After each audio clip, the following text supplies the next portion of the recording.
barnaamijkii dhaqanka iyo hiddaha ee laanta af soomaaliga ee v o eda waana qaybtii 8aad waayihii iyo sheekooyinkii garaad wiilwaal.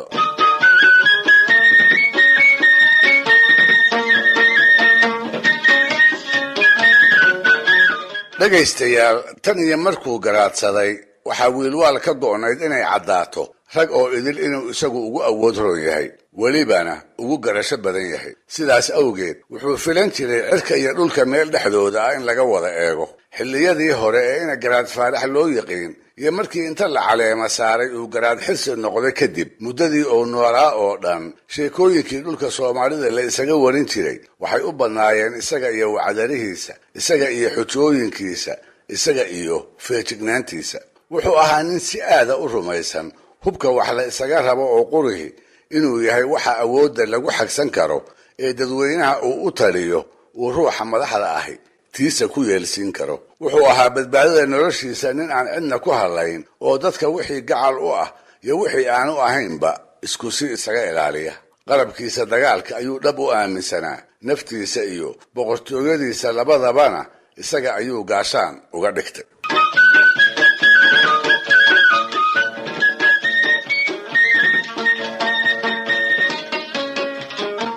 arrintaana waxaa loo heli karaa tusaalayaal fara badan. madaxdaygase waxaa ugu darayd wiilwaal iyo wadaaddo dhacdadii la baxday, taasoo aynu ka garan karayno meeshii fogayd ee qalabka dagaalku uu kaga yeelay. waxaa la yidhi maalin maalmaha ka mid a ayuu aqaladiisa wuxuu ku marti sooray wadaaddo dhowr iyo 10 oo ka tirsanaa dadkii uu u talin jiray iyo qaar degmada dool ku yimid labadaba.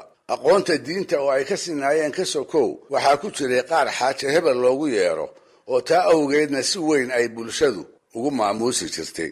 si wanaagsan iyo sidii nin garaada lagu yiqiin ayuu u sooray. laba intuu u fariisiyey ayuu ka dhargiyey hilbihii wanka oo qaarba si gooni ah loogu wanaajiyey. araggiisa oo qura bariis ay gaajadu ku ba'do oo geed adari laga buuxiyeyna wuu hordhigay. dhay, suusac iyo karuur, caanihii geelana wuu ka durduuray. oo martida cad iyo caano oo keliya laguma sooree midhax iyo jalbeebna waa loogu iidaamaaye intuu weji furan la dhex fadhiistay ayuu u deexday ilaa ay cunnadii ku degtay oo intay hurda qabatay ay wada lulmoodeen.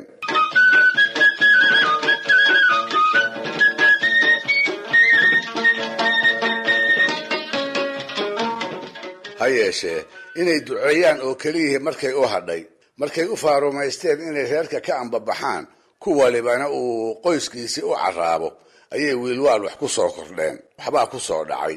hadal kale oo dhan intuu sikadiisa u joojiyey ayuu wadaadadii dabin ku dhaygaga. wuxuu arkay samaley warmale inay wada yihiinoo aan lagu arag mid keliya oo haysta waran ama seef ama ableytoona. markaas buu intuu ka yaabay kula soo booday su'aal aanay filanayn, weligoodna aan cid kala haybin. wuxuu ku yidhi, oo wadaadow, wax la isweydiiyaa ma xumee, horta qalabkiinnii dagaalku mee? haddiise la idinsoo maago yaa dadka idinka celinaya? midkood baa kolkaa af carbeed ugu jawaabay oo ku yidhi, naxnu mutawakiluun cala allah, oo uu ula jeeday annagu eebbe ayaannu tala saaranaayoo cidna kama baqno. dabadeedna iyagii oo aan weli halkoodii ka kicin ayuu wiilwaal aqalkii dibadda uga baxay. in yar hadduu ka maqnaa oo uu ku soo noqdayna waxay ka maqleen wax ay la wareereen. wuxuu ku yidhi, awyaalow, intii aan idinka maqnaa waxaan sabada la taagnaa xidiga sheeg waxyaqaan ah, aniguna aan ku kalsoonahay. wuxuu ii sheegay in naftaydu ay halis ku jirto oo dhibaato aan ka soo waaqsi lahayn ay igu dhacayso haddii aanan dilin wadaadadiinna halkan fadhiya midkood. kolka si aanan dhammaantiin idiin warjeefin waxaa ila habboon inaad iska soo saartaan wadaadkii aan gowrici lahaa.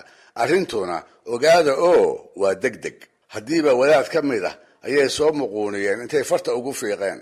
kii oo argagaxsan buu sidii ari iideed intuu dhegta u soo qabsaday dibadda ula soo baxay oo wax ma yeeline aqaladiisa midkood dhex fadhiisiyey. isla markiibana tooraydiisii intuu galka kala soo baxay ayuu sabeen meelaha taagnayd ku gowracay. isaga oo tooraydii gacanta ku haysta, dhiigguna uu ka tifiq leeyahay, ayuu wadaadadii ula galay. markaas buu ku yidhi, awyaalow, xidiga sheeggii wuxuu haddana igu yidhi, waa inaad wadaad labaadna gowracdaa, haddii kale badbaadi maysid. kolka waxaan idinka rabaa hadalkii oo aan weli afkiisa ka soo dhammaan ayay sidii loo gadooday dhagax yidhaahdeen.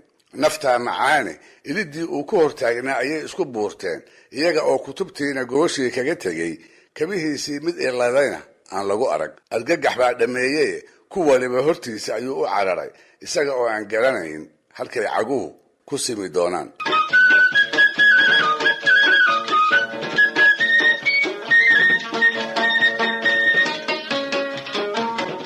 waxay sii cararaanba markuu istusay inay xuurta la dhaqaaqi la'yihiin oo qorraxdiina ay baalka sii dhiganayso, ayuu wiilwaal wuxuu ka daba diray dhallinyaro fardooley ah oo reerka ku soo celisa. kuwaas ayaa midba meel ka soo helay, iyaga oo ka dhaadhiciyey garaadku inaanu wadaadkii hore dilin, iyagana dili doonine uu arrinta xujo uga dan lahaa, xujo uu ku muujinayey in qalabka dagaalku uu ragga lama horaan u yahay, hadduu wadaad yahay iyo hadduu waran la yahay labadaba. iyaga oo cagamurux la ildaran asii dhagadhan ayaa aqalkii garaadka lasoo hordhoobay. dabadeed markay daal tirteen oo ay dadadii ka ba'dayna wuxuu ka wada simay deeq fara badanoo wuxuu ku markaday ay ku iloobeen.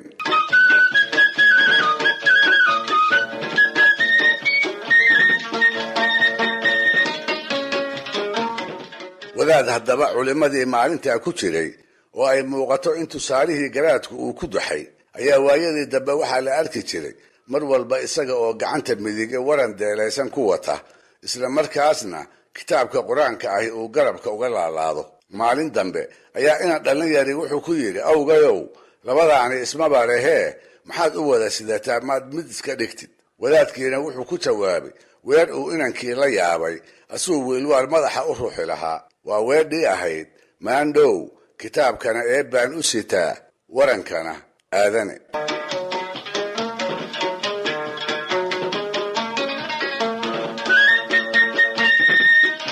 sheekooyinkii iyo waayihii garaad wiilwaal.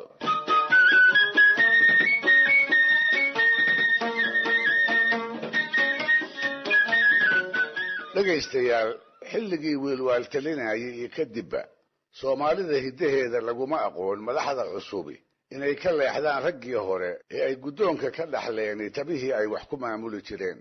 si fudud uma ay soo rogi jirin xeerar hor leh oo iyaga uun la fil ah. ha yeeshee guddoonka banka jigjiga iyo geyiga ku xeeran kolkii wiilwaal loogu dhawaaqay ayuu la soo baxay xaajo ugub ah oo uu hiddaha kaga bayray. sida qaramada casriga ahi yeelaan si u eg ayuu u abuuray xeerar isaga la da'ah, kuwaasoo uu fulintooda ka dhigay wax dusha ka saaran cid kasta oo taliskiisa hoos timaada, jabintoodana ciqaab weyn oo dilku ugu badnaa ay dadku ku mudan jireen. wuxuu guddoomiyey oo xeerka koowaadii ahaa, marba geyigu hadduu geyi colaadeed yahay, nin kastaaba ha sheegtee in faras oo idil goob qura la isugu keeno laguna dhaqaaleeyo. oo faras keliyihii ma dagaalamee wuxuu iyana qasab ka dhigay dhallinyaradii timan cagaarta ahayd ee fardaha ku gulfi lahayd oo qalabkoodu u dhan yahayna inay isla goobtaas diyaar ku noqdaan. labada arrimoodba wuxuu uga jeeday feejignaan iyo haddii reeraha lasoo weeraro in colka degdeg la isaga caabiyo oo marna aan tolka degnaan laga helin.